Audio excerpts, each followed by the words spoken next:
Yeah, do you want to go ahead and show it again? I'll show you my Yes. shirt too if you show me yours. So, Oh yeah, the Hulk. I love the Hulk. I've got a Squirrel Girl t-shirt. I got a bunch of them, but I almost never wear them. oh, really? Hey everybody, I'm Aznfunk. Welcome back to my channel. In this video, I'm super excited to have Will Murray, a novelist, journalist, and non-local explorer.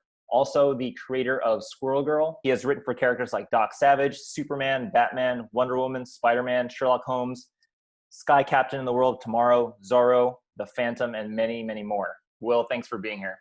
I'm glad to be here. Was that a okay intro for you?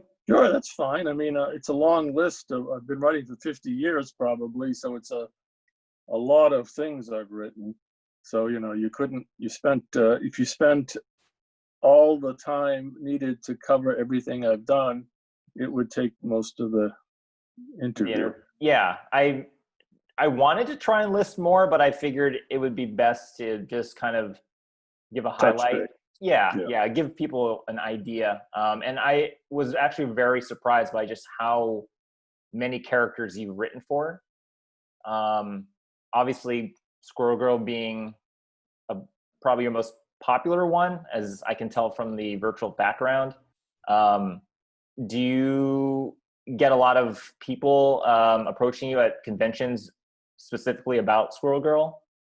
Yes, I do, but also other things, since Squirrel Girl is a relatively small part of my career. But the thing I like is when I go to nostalgia conventions or comic conventions, women are often dressed as Squirrel Girl and come up and want to have a picture taken with me, and that's fun. Although the first time I saw someone dressed as Squirrel Girl, it was a nostalgia convention about 4 years ago.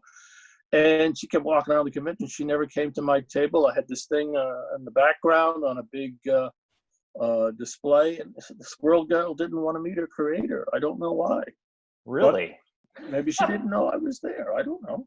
I wrote her first story where she met Iron Man and defeated Doctor Doom. Then I wrote a very short story for the 25th anniversary issue of Squirrel Girl, where she teams up with the Hulk to defeat the Abomination, if I remember correctly. And then more recently, for the Marvel 2001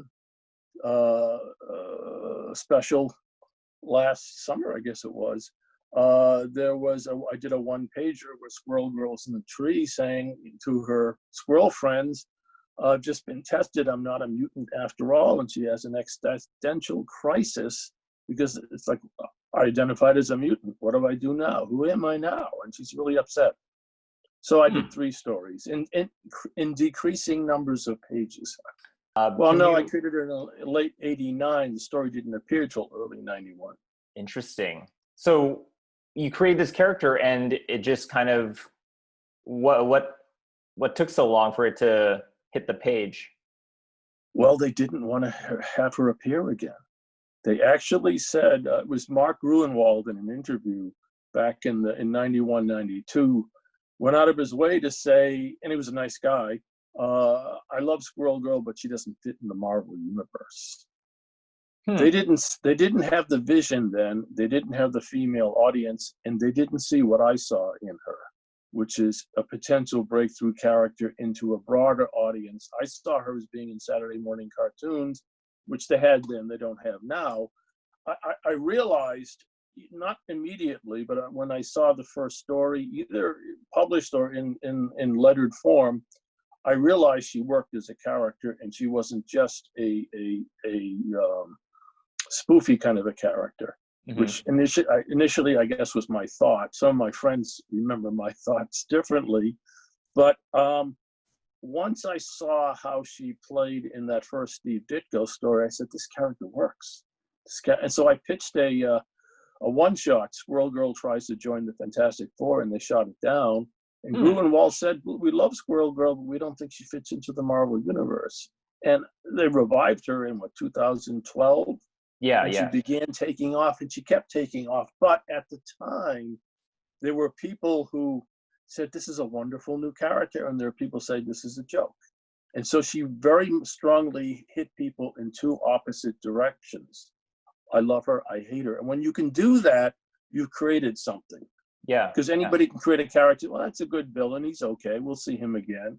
or that's a good hero, but you know, I like Spider-Man better. When you create a character that triggers people, especially on the polar opposites of the spectrum, you've hit a nerve. Right. And I could never convince Marvel that this character could take you in your audience in a new direction. You know, she can be on Saturday morning cartoons without the rest of the Marvel universe, or she could be yet another Marvel cartoon. And you know, time has caught up with my predictions. I had a lot of confidence in the character, and I didn't understand their thinking. But at that time, they were turning out a ton of product, and you know what 90s comics were like for Marvel. Yeah. You know, yeah. And so they were trying to go in those directions, and they didn't see a character who was somewhat tongue-in-cheek but also had a lot of heart as being potential. I did, because I wrote a lot of tongue-in-cheek novels, and I understood audiences. I was surprised to find out that how few stories there were about Squirrel Girl from the time that you created her to now. Like, she only became sort of this new popular character in the last like 5 years, right? Like really starting. I would say the last, I think since 2012, since the Great Lakes Avengers revival, she hit a nerve again then. A different nerve that I was aiming at, but a good nerve. And she started to snowball again. I mean, on one of my old computers, I have a Squirrel Girl screensaver that dates from the late 90s. So people were really in love with that character then, but Marvel wasn't prepared to do anything with it, or didn't know what to do that fit their publishing plan. There's no criticism of them.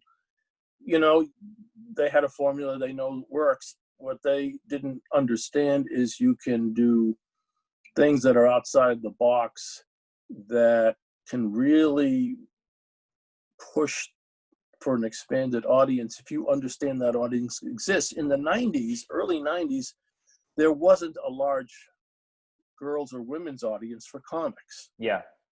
I knew there could be. Sure. I understood, and this character and other characters could do that. Unfortunately, you know, it took a long time. And maybe on some cosmic level, Squirrel Girl needed to come out when she did, because the audience was there that maybe hadn't been there before, because all the Marvel movies and the proliferation of Marvel characters in the larger cultural media. I could have done stuff with her in the 90s for a while, and maybe she would have been put to bed for a while, and she could have been revived, and everything could have still happened, because Marvel has already reinvented her 3 or 4 times. You know, the Squirrel Girl that I did and the Squirrel Girl of GLA, West Coast Avengers, are 2 different characters with the same roots. You know, I thought Squirrel Girl should remain a young girl, a prepubescent girl, because she wouldn't get into all that hormonal stuff, and she wouldn't become a sex object, et cetera, et cetera. Right. Although you could age her later. But I thought her appeal was a Peter Pan kind of appeal. She's like a female Peter Pan, which was one of my inspirations. Peter Pan for that character. She doesn't grow up. That's interesting. Can you tell me a little bit more about how you came up with the character? I was writing the Destroyer Black and White magazine for Marvel, which was a licensed character. You remember the Remo Williams movie, Remo Williams, The Adventure Begins? With Yes, Joel Grey and Fred Ward? Well, I was writing the paperback series. I was ghostwriting the paperback series. Oh, wow. And the Warren Murphy, who owned the character, sold the rights to Marvel and suggested I write the comic, because I was writing 4 Destroyer novels a year. So Marvel reached out to me, and we came to a deal, and I started writing it. And probably around the time the first issue came out, I remember it was late in 1989, my editor, Howard Mackey of Ghost Rider fame, he hadn't done Ghost Rider just yet, I don't think, said, would you like to write a fill-in issue of Iron Man? And I said, sure. And I pitched Squirrel Girl, and it was intriguing enough and offbeat enough, to use a Stan Lee line, that he thought, well, let's try it. And it ended up in Marvel Superhero Special with a lot of other fill-ins that turned out to be not necessary, because the editors got their stories in on time. So I thought about what I would do. And I always believe in being original and taking chances and trying to do something that no one has seen before. I mean, I don't know if this was part of my original thinking, but I always was disappointed when I was reading Marvel in the 1960s that Doctor Doom and Iron Man never squared off in a serious way because they would be natural antagonists, armored characters. I pitched Squirrel Girl with Doctor Doom as the villain. And the idea, the way it evolved, and my memory on this is not what it was, is I wanted to do a character. I wanted to introduce a character who might become a long-term Marvel character, but I didn't want to do the usual stuff. Sure. And I'd had an ex-girlfriend that I was still friendly with who was into comics, whose first name was Doreen, who was into animals. She did animal rescues, including squirrels. She came to my house once and to rescue a squirrel that had fallen out of a tree in my yard and, you know, nursed it back to health. So somehow the name Squirrel Girl was applied to her, I think, not by me necessarily. And so when I came up with this, I thought a character that was based on Doreen that had the qualities of a female Peter Pan and a certain assertiveness, but a certain, I'm young and I'll never grow up, I don't want to grow up, kind of snowballed in my head. And I came up with her. And I pitched it to Howard, and he said, go for it. And originally, Tom Morgan was going to be the artist. Mm-hmm. But at that time, Tom DeFalco had put out a directive that Steve Ditko's looking for work. Give him what you can. So the story that I didn't hear about until about a year ago when Howard and I were on a panel, and he told me the story. He said, Tom Morgan was in his office, and he was going to be handed the Squirrel Girl script, because I did full script. Right. In those days. And Ditko walked in.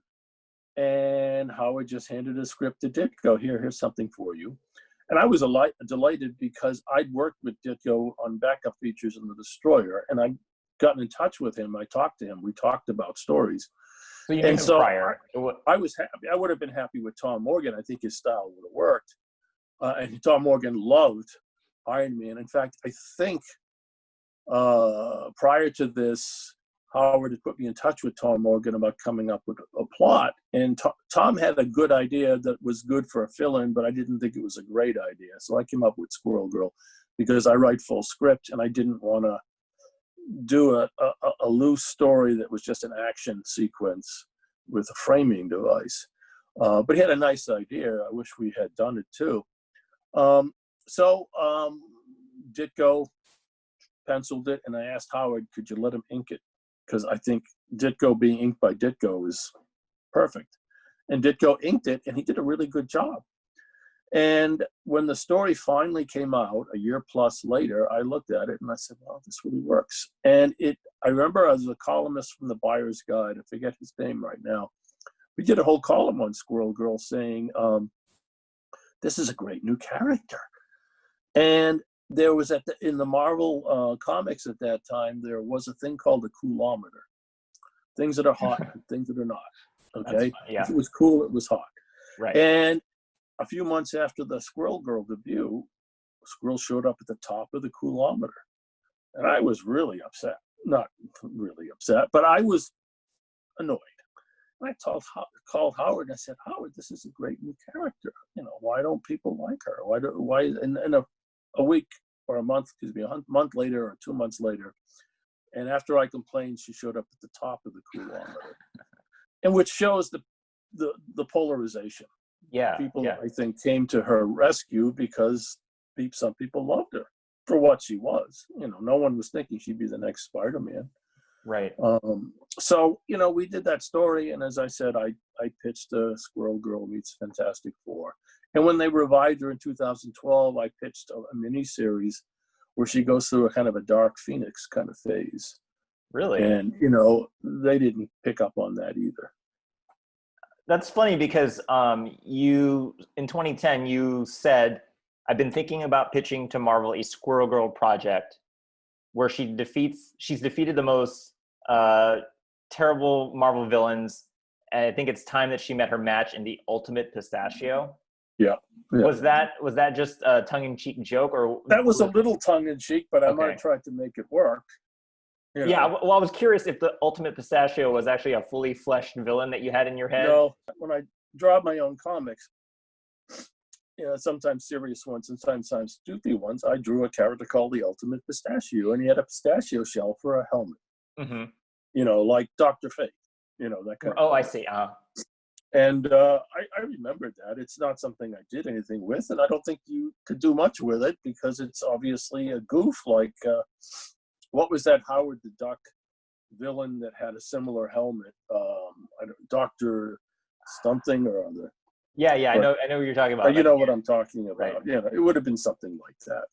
Okay, I was just curious because I did look it up to see if that character already existed, and it does not. I want to say that the thing I pitched to Marvel did not include the Ultimate Pistachio. That was tongue-in-cheek. I might have, if I'd have done a bunch of Squirrel Girl stories, I might have done something with it, but it might have turned out to be a bad dream and not a real story. Right. So I'm also curious, does Squirrel Girl have like an arch nemesis? Because most heroes usually have, you have Spider-Man and the Green Goblin, you have Superman, Lex Luthor, Batman, Joker. I would say, if in my thinking, it would be Dr. Doom, because it was the first villain she defeated, and he would probably be looking for revenge. In my head, I did have a conceit which the new comics had ruined. Okay, Squirrel Girl is a mammal. And in one of the stories I pitched, it would come out that Squirrel Girl has recurring nightmares about T-Rexes. So, in other words, the one thing she fears is Tyrannosaurus Rex, and since they don't exist anymore, no problem. And when Dr. Doom hears about that, he sends her back to the prehistoric era and her worst nightmare, and she's going to have to, find a way to survive and get back to her own time. So that would be, in my view, her ultimate enemy in terms of being eaten alive. That's amazing. I actually had to look up what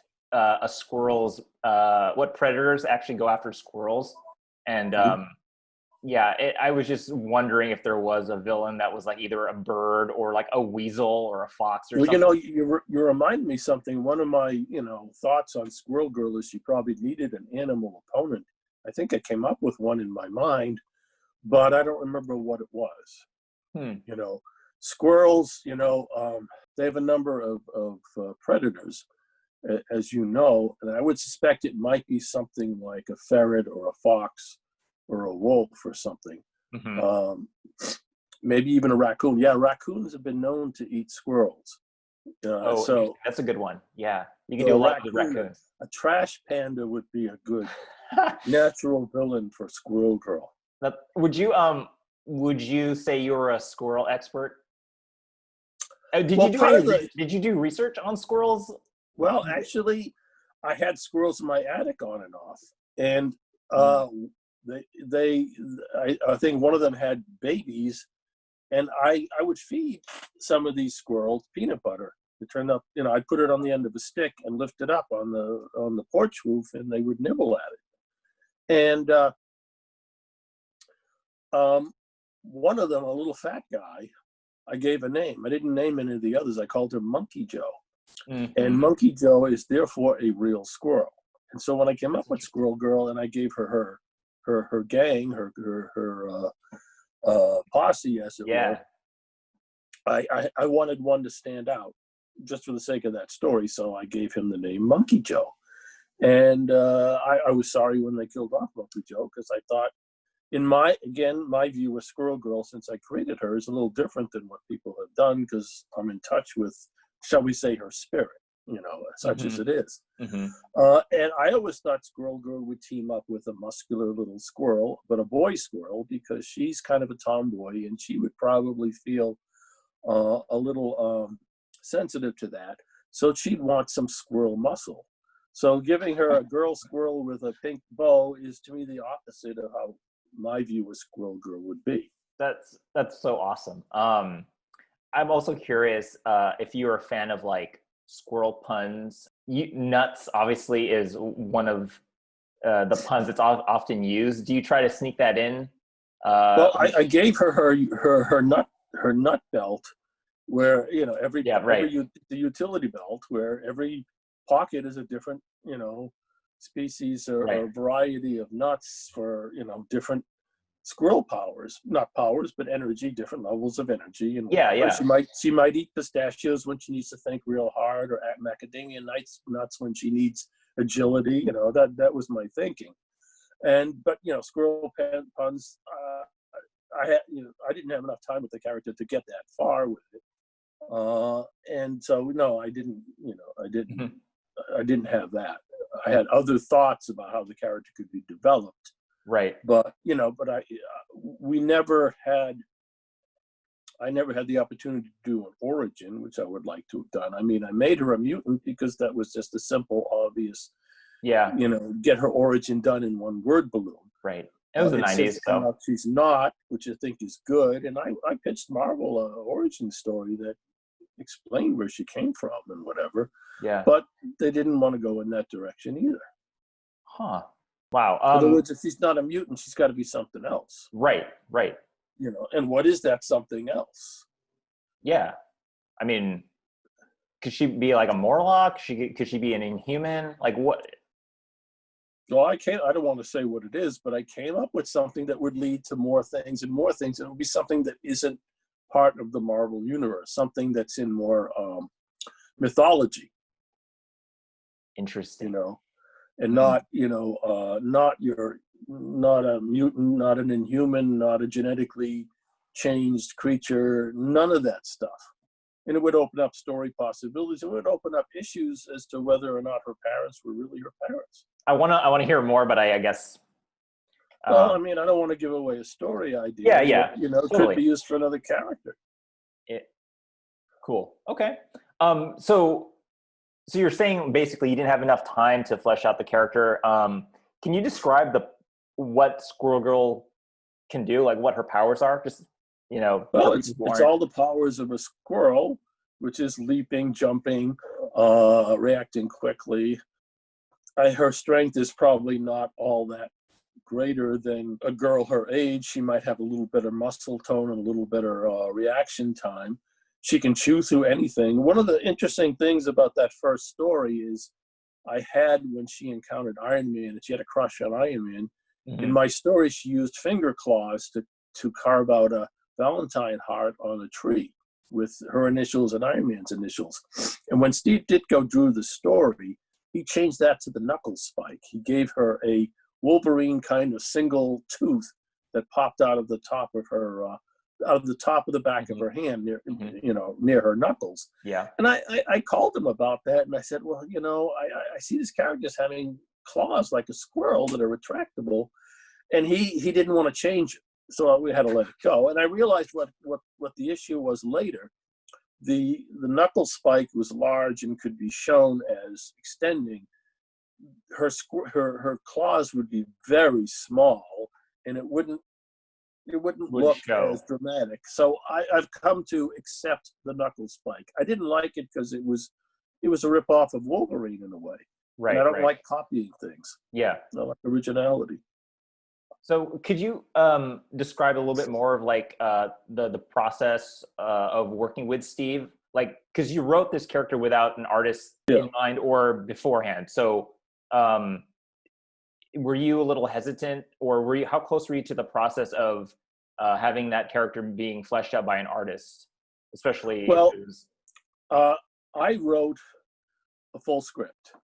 And it looks like a radio script. It's largely stage directions and dialogue. So everything was there.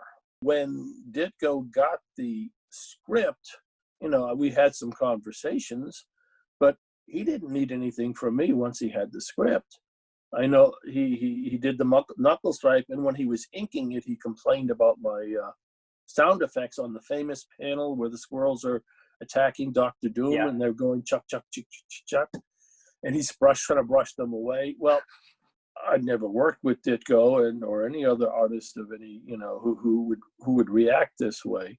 But when you're inking a figure, you want to let the pen flow or the brush flow. And if you've got pre-lettered sound effects cutting into those lines, well, you've got to touch, and lift your pen, pick up the line, and it doesn't have that flow, which artists sometimes it's trance they get into. I'll just follow these lines, and you got music playing in the background. You don't have to think about anything. You just follow the lines. This was an interruption on that process. He didn't like that.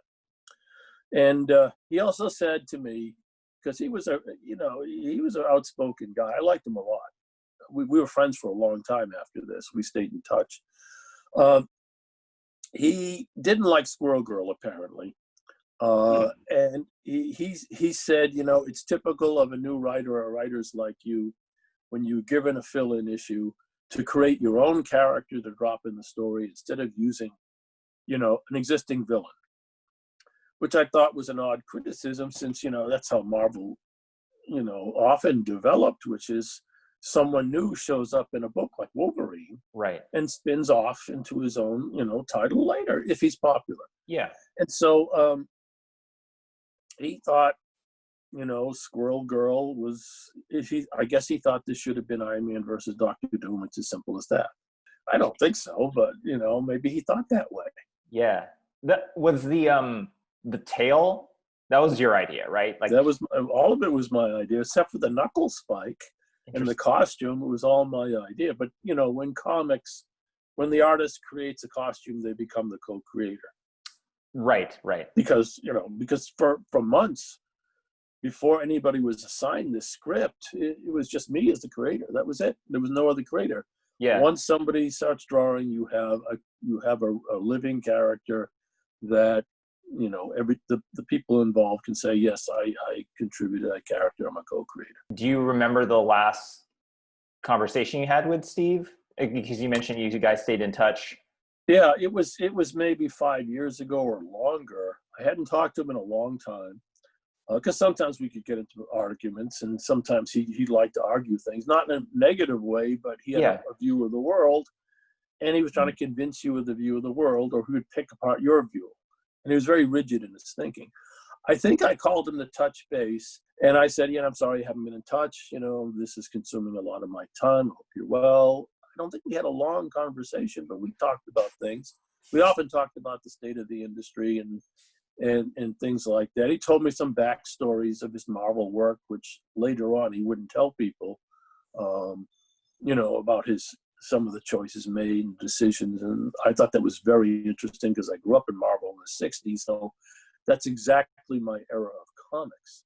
How do you feel about the fact that Marvel has made Squirrel Girl unbeatable, basically being able to take on villains that... Well, it's a jump from me having her defeat Iron Man. It's embedded in that first story, as at least it happened once. I thought it was an interesting take. The problem with it is that they wouldn't show it on camera, so to speak, and you can only get away with that so long. And then when the character was revived in her own magazine, they found ways to make that work that I thought were ingenious, not the ways I would have done it. I had other ideas. Yeah. And I think it's great because she's an underdog, and she's meant to be an underdog. One of my inspirations was an early Fantastic Four villain who wasn't a real villain, but the Impossible Man. I love that character. Impossible Man was a character that readers either loved or hated, just like Squirrel Girl. But so many readers hated her that Stan Lee, banished him from the early Marvel universe until he was the Impossible Man. Yeah, the Impossible Man. He wouldn't allow him to come back for the longest time, because the college kids really loved the satire and the outlandishness of the Impossible Man, but the younger readers wanted a more serious villain. They didn't want that much humor and comedy. So it's ironic that I based her in a sense on the Impossible Man, and she met the same fate initially, which is to be banned from the Marvel universe, but then revived and go on to greater fame. Now I think he's much more of a significant character than his one shot in Fantastic Four number 11, I think it was. Yeah, that's so interesting, because he is a character that only appeared once and then didn't show up until the 90s. And he's such a weird character, but he's so interesting. So I'm very surprised that Squirrel Girl is kind of like in that same bucket of type of character. That she's outside of the normal parameters for a character. There's a tongue-in-cheek aspect, but there's also power there. Yeah. She's effective. She's, the people laughed at Impossible Man, but look what he was able to do. People laughed at Squirrel Girl, but look what she's able to do. She's a true underdog, and there aren't a lot of underdogs in the Marvel universe who make an impact. That's because I wasn't copying Impossible Man. No, I was using the template of a kind of character that wasn't being used. Yeah. Do you surf the internet a lot? Yeah, I do. So you're probably aware that maybe a few years ago, when Squirrel Girl started becoming popular again, all the fans were sort of trying to fan cast or trying to cast their ideal person to play that character. Are you aware of anyone that they've tried to have portray that character on screen? Well, the girl from the at&t commercials was in a pilot. Yeah, they actually casted her as a voice. Yeah. Yeah, and she's cast as the voice on the Marvel Rising cartoons. I thought she would be great. I've never seen the pilot.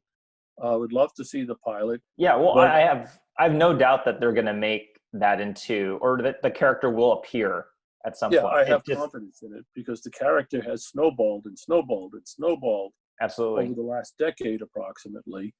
And if you go on YouTube, I mean, people were playing Squirrel Girl 12 years ago.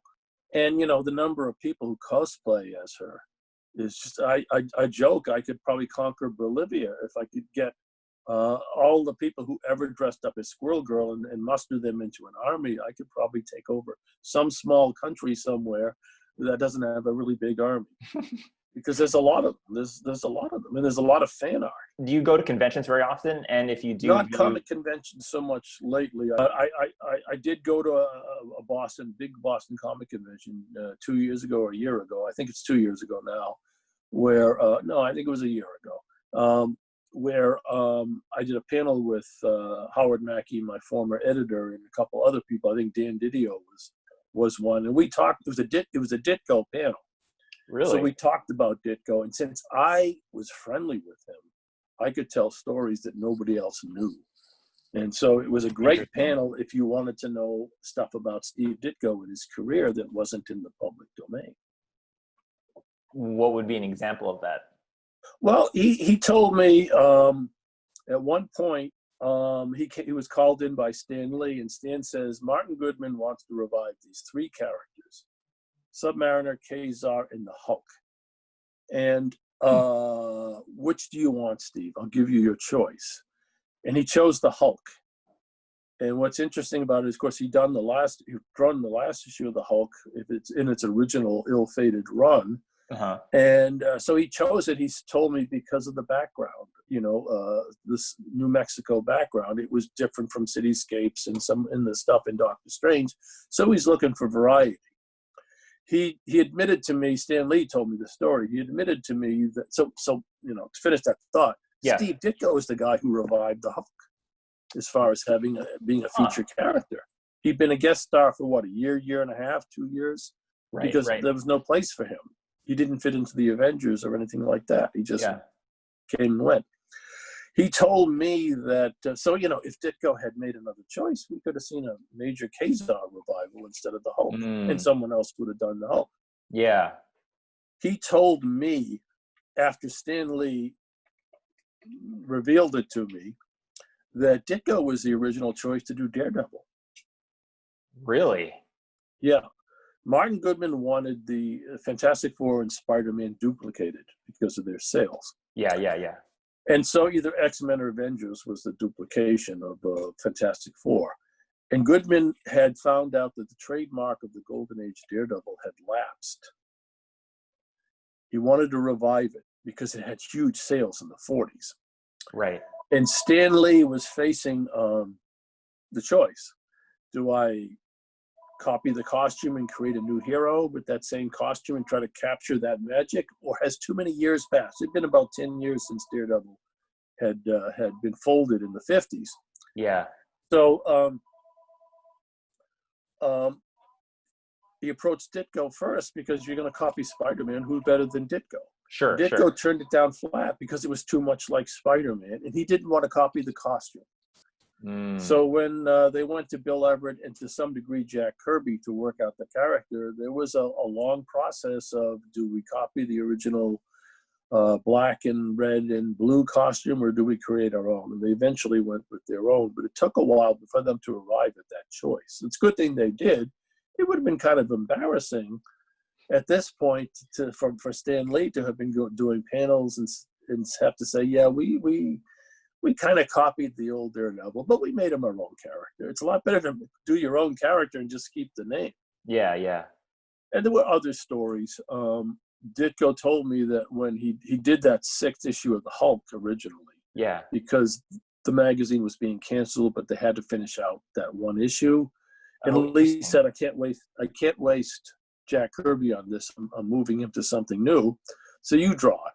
So Ditko was basically the guy who drew the last issue of a dead character. And yet it was a great issue, and it was a great character. It just looked like in 1963 it was the end of the Hulk. Yeah, it took me forever to realize that that run only had 6 issues. 6 issues. Yeah. I bought them all off the stands. That is, do you still have those? No, I don't. I have Hulk 1, but it's not the Hulk 1 I owned back then. I see. My father took my Hulk 1 and my Fantastic Four #4 and used them, rolled them up to make the cushions of the sofa fit better because they were jiggling around. Oh, so that's no. what happened to them. Oh, I'm feeling the hearts of a lot of collectors. Just that was how the world was back then. Yeah, yeah. Wow, yeah, those are very interesting stories. Do you remember the last conversation you had with Stan? Did you keep in touch with Stan Lee at all? I was in touch with him. We had dinner once after a convention. We did a panel together, and we had a few phone interviews. One about Daredevil for the Ben Affleck Daredevil movie.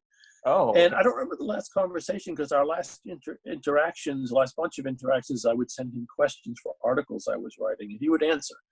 And then he changed his email, and because I guess he was getting too much traffic, and I stopped communicating with him.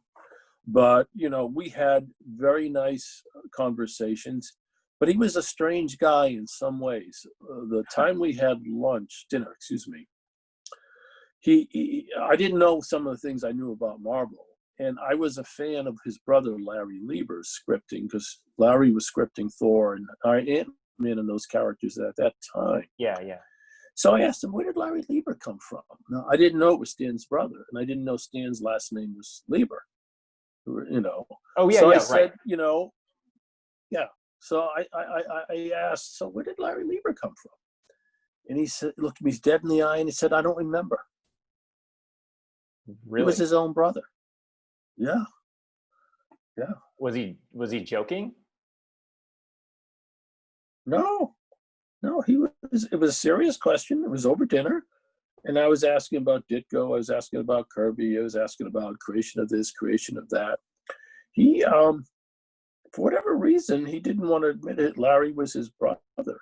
Or he didn't want to talk about it, and that was his way of cutting off the conversation. But, it was a long time ago now. But, in retrospect, that's a strange answer. Well, yeah, those are definitely some stories that I didn't even know. And it did take me a while to realize that, 1, Stan had a brother, and 2, that he had worked on comics with him. So that was a recent thing that I discovered. Do you ever feel the need or the itch to create a new character? I've created my own characters in the past, but I've never. I've always gone where the contracts are and where my other interests are. And for whatever reason, even though I've created some characters, they tend to be short story characters and not novel characters. Do you still collect comics? Did you ever collect comics? Oh, I collected comics all through the 60s into the 70s, and I still bought things sporadically. Mm-hmm. I kind of dropped off about a dozen years ago. But I was still buying. I would buy reprints of things I liked or Golden Age stuff. I read Marvel intensively from the end of '61 till about '73. And after that, I stopped, except if Ditko did something, I'd buy it. If Kirby did something, I might or might not buy it, depending on what it was. And, I liked Frank Miller when he first appeared, but when he started doing Daredevil, that style of his didn't grab me the way he did a Spider-Man that I thought was wonderful. I met him at a convention, and I told him so. I thought, I haven't buying Marvel. Oh, you know what I read? I read John Byrne's Fantastic Four. I thought John Byrne's Fantastic Four was very good. And I read it for a while after that because it's my favorite comic of all time. But, Lee and Kirby made that work, and other people can do good things with it and have, but the characters don't hold my attention unless the team is really top flight in doing really creative, original stuff. Right.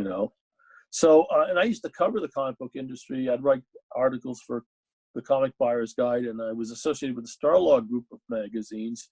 And Comic Scene on and off was around for a long time. Interviewed tons of comics creators for them. Bob Kane, I did the longest interview with Bob Kane ever published.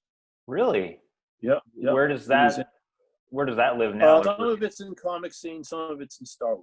In fact, I interviewed him twice. We did a follow-up. This is around the time of the Michael Keaton Batman movie, and I was assigned to interview him. I was often assigned to do pretty heavy-duty people because I had a lot of professional experience. Yeah. And I interviewed everybody from Bob Burton of the Flaming Carrot fame, a comic I really liked, to Carmen Infantino. Joe Simon I interviewed several times. Jack Kirby I interviewed once. I knew Joe Simon very well. After we did an interview, he invited me to his studio in New York. I went down there. I used to go, every time I go to New York, I'd visit Ditko and Joe Simon separately. So I was really good friends with some of those people. So I didn't realize that you did a lot of interviews with other creators. Was there a lot of research you had to do going into interviews with these people? Or not really, because most of the people I interviewed, I was either reading their stuff or had read their stuff, and it wasn't hard to bone up on. Sometimes they gave me source material to read. Oh, okay. Read it prior to it. But a lot, I pretty much knew the field. Yeah. Because I subscribed to the comics. Yeah, and you were in the industry, so it wasn't too hard of a stretch. It wasn't outside. When I covered films for Starlog, I often had to do research because I wasn't a film guy. So when they'd sent me on movie sets, which they did once or twice a year, I would have to research some of these people to ask intelligent questions. Yeah. I'm assuming you did a lot of your interviews in person. It wasn't through the phone? Some of it was by phone. Okay. A lot of it was, depending on, in comics, most of it was by phone, but not all of it, Yeah. I could interview people at conventions. I got to know Murphy Anderson pretty well. We were friendly. I liked his work, and I liked him. Carmen Infantino I was friends with for quite a long time, because he and Joe Simon were good friends for a long time, and we'd all go out to dinner together or breakfast. And they had a falling out, and I kind of stayed more in touch with Joe than Carmine, but I was still friendly with Carmine. I just didn't stay in touch with him. Yeah. How active are you on social media? Just curious. I'm on Facebook a lot because I do a lot of my promotion on Facebook. I've got a Twitter account, but I rarely tweet. Really? Okay. I got on Twitter to monitor the political situation. Interesting. Okay. But, somehow the comics things and the pulp things sort of snuck in. Yeah. That's great, right? It's letting you know that there are fans looking for, characters you've created, stories you've written. Oh, yeah. They're out there. Yeah. Well, I've been immersed in different fandoms since attending my first convention in probably, maybe the early 70s, probably. Oh wow. Okay, so you've seen it change and grow. I just don't go to comic convention I used to because one, I don't collect stuff the way I used to. I used to buy a lot of back issue classic stuff, and I just stopped because you can get a lot of that stuff in reprints. Sure. But also, a lot of the creators that I wanted to see aren't going to conventions anymore because they've passed away. Yeah. So, I don't have as much of an interest. But if I'm invited to something and it makes sense, I'll go. But comic conventions have expanded in such a way that it's often more people that I want to deal with. Mm-hmm. you Mm-hmm. know. But you Yeah. know, if I have a table at a convention and I can sell my books and sign autographs, do panels, I'll do that if I can fit it into my schedule. Yeah. Right. Pushing Squirrel Girl is fun, but it's not. I'm not currently writing the character, even though I did have a story last year. Yeah. But I'm happy to talk about Squirrel Girl. I'm proud of her. You know, I've been vindicated. I thought she would become a breakout character, and I wish I had been the one to help break her out. But the fact that she did finally break out after what, 10 years or so or more of being in the world, literally in exile, Yeah. you know, because of decisions that may have made sense at that time, but turned out to be not smart in the long term. Yeah. You know, I've been totally vindicated. And when she first appeared in that Great Lakes Avengers thing, you know, they made her, you know, post-pubescent, and you know that wasn't how I saw the character, because I thought once you move into that direction, the character loses her innocence and loses. And here's a secret of Squirrel Girl that people don't know, because you can't pick up on it unless I explain it to you. Okay. When I dialogued that first story, and people have said to me, you know, she talks kind of immature or corny in that first story. And I said, yeah, that's because she's 15 years old, but she has the mental and intellectual capacity of an 8-year-old. And there's a backstory there, which I'm not going to reveal, but she's not all there. She hasn't. That's why I say Peter Pan was one of the influences on the character. She hasn't grown up because she doesn't want to. By choice. No, not necessarily by choice. Not necessarily not by choice. I never worked it all out. Yeah. But Yeah. she is operating. One of the secrets of Squirrel Girl, which, you know, is again my secret, Mm-hmm. is the reason she's unbeatable, at least in that first story, the one I scripted, is she doesn't know you can be defeated. She's on such an immature level, a good immature level, that she thinks if you're a superhero, you'll always win. If you're a supervillain, you'll always be defeated. So she charges fearlessly into battle. It never crosses her mind she could get hurt. It never crosses her mind she could be defeated. She hasn't matured enough to get to that place. Yeah. Yeah. So when they brought her back and they gave her breasts and, you know, fully formed figure, it said, well, I guess she's not that character anymore. Yeah. Because I had an idea for a story where, and this gives a little bit of it away, when Squirrel Girl comes to the rescue after all the other Marvel heroes fail to defeat some menace. Mm-hmm. And she defeats this guy or group, and her parents show up. And they're saying to the superheroes, what are you doing? She's a child. How could you involve her in this stuff? And they're saying, she just defeated the worst villain ever by herself with her squirrels. And, you know, and the parents try to explain, well, she's special. I said, yeah, she's very special. She says, you don't understand, she's special. She's still in that twilight zone of being 8 years old. She hasn't grown up yet. She's not even 15 in her head. Mm-hmm. And the superheroes are looking at each other. We just fought side by side with an 8-year-old mentally. Yeah. Yeah. And it was like, what does it all mean? Well, it means that Squirrel Girl is very special. She's on a spiritual level where she can't be defeated because she doesn't understand how the world really works. Yeah. I don't know if Marvel would have stood for that. No, but I love that idea. That, you know, the idea that like kids or, you know, children, everything's happy. They don't know. They don't know. They don't know what they don't know. So yeah, I love that idea. If you reread the first story and you pay attention to the Squirrel Girl's speech patterns and how she talks and how she's explaining things, she's 8 years old.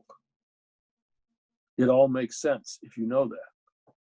So my question is, do the squirrels that she controls also, or that she talks to, do they also believe that or think that way? Well, they're squirrels. They only know that Squirrel Girl is their leader. Sure. And I think in my story, I never the squirrels didn't talk back. That is to say, they didn't have English conversations. And when the characters revived, the squirrels were given voice, shall Yeah, we yeah, say. right. And I didn't like that. I think it works. But my first thought was, no, the squirrels understand Squirrel Girl, and there is communication, but it's very limited. And they don't have a common language that could express concepts and ideas, only emotions and maybe simple commands. Like, Right. you know, with your dog or your cat, you know, Yeah, there's a yeah, level of communication if you establish one, but it's limited. yeah, yeah, You can say, here's food, or go get your stick, but you can't say, can you do my homework for me? yeah. Or what are your You know, thoughts on this? Whatever. Yeah, yeah, you yeah, know, there's a limit. But, you know, it worked. I mean, you know, just because I didn't think it was the way we should go doesn't mean it doesn't work. And you know, they've done a lot with it. So it was probably an improvement on my idea. I give all credit to the people who revived Squirrel Girl and developed it and changed her and made her maybe more relevant than I might ever have done. But I would have been working on her in the 90s. yeah. You know, who knows what I would have done if she had her own book then. Right. But the fact that she has her own book now, she's actually a female empowerment icon at this point. And I'm very proud of that because I felt there was an audience, a female audience not being served, and they needed a character that I felt they could relate to. And what's odd is she's such an immature character, but she's being related to by adult women and not just young women or teenage women. You know. Are you getting this kind of feedback? Are you getting maybe fans telling you like, "Thank you for creating a character," or Yeah, oh yeah, Squirrel I Girl get is that. You know, this character saved my life. This character got me through a dark period. Da, da, da. Yeah, I'm very proud of that. You know, even though the stories that are necessarily doing that aren't the ones I've written. yeah, This was my idea. Yeah. You know, based on things in my life, you know, that came together. The squirrels in my attic, the ex-girlfriend into animals, Mary Martin's version of Peter Pan was an inspiration. And just the fact that I took those things and remixed them in The Impossible Man, and I said, what can I do that's original but also fits the Marvel universe? You know, I'm very proud of that. Yeah. It's an important character now. I always felt she could be important. Maybe not the way she is now. Maybe my sense was she'd be an important commercial character. Now she's an important cultural character. I didn't do that. I just set the table. Yeah. Yeah. Do you ever get writers or creators, you know, when they are writing for the character, do they ever say, what do you think about this? Do they ever not necessarily ask for your blessing, but get your thoughts on? No, because, you know, it's a corporate character. They don't, they're going, you know, Marvel always, since the 40s, Marvel periodically reinvents their characters, if not visually in other ways. You know, Submariner has been periodically reinvented. The Submariner 1939, the Submariner 1952, and the Submariner 1963, and the Submariner of 2010, they're different characters. Right. So Squirrel Girl has been reinvented. If you think of the Squirrel Girl who was the nanny in the Avengers, who apparently has a past with Wolverine, yeah, that's a very different character than Eric Henderson's interpretation. But I wanted her to be prepubescent, but also mentally even younger than that, as a way to create something different. Yeah, that could be developed that would have some surprises, you know? Yeah. Which is why when I have an idea for an origin, it's like opens up whole new possibilities. But Marvel would probably never do my origin. They've already kind of done an origin of their own, so okay. But they've never explained why she's part squirrel. Right. How can people get in touch with you or keep in touch with your work? Well, my website is www.adventuresinbronze. That's all one word. Adventures in Bronze. Bronze because Doc Savage and Tarzan were bronze-skinned characters. Adventuresinbronze.com. And there you'll see all my novels, which are 20-something Doc Savages, 3 Tarzans, 1 Spider, 1 collection of Sherlock Holmes stories. Oh, 1 Pat Savage novel. I took Doc Savage's younger cousin, Patricia Savage, and I broke her out into her own novel. So that's my attempt to touch the women's audience with pulp fiction. Yeah, so adventuresinbronze.com, you can find my books, and you can also find them on Amazon. Been around for a while, and Yeah. you know, I'm still writing books. Yeah. No, that's exciting.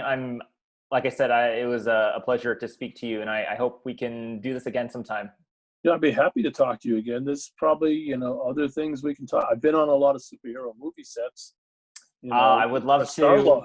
Yes. You know, Yes. I was on two of the first Avengers. Excuse me, two of the first X-Men movie sets. The first two Fantastic Fours, the Zorro movie, the first Zorro movie 20 years ago, I guess, with 20 years ago now. Antonio Banderas, that one? Yeah, the Mark of Zorro. I was on the first one, not the second. And, you know, I think there's a couple more I'm not thinking, but a lot of science fiction films because that's what Starlog does. So a lot of, you know, on the set stories. Okay. Yeah, I would very much love to hear about that. Sure, I'd be happy to talk more about, you know, some the other aspects of my very long and unusual career. Yeah, I would enjoy that. Good. I'm going to take you up on that, actually. Okay, that's fine. Okay, great. All right, well, thank you, Will. I will talk to you again soon. All right, you take care. Thanks for your time. You too. Bye now. Bye.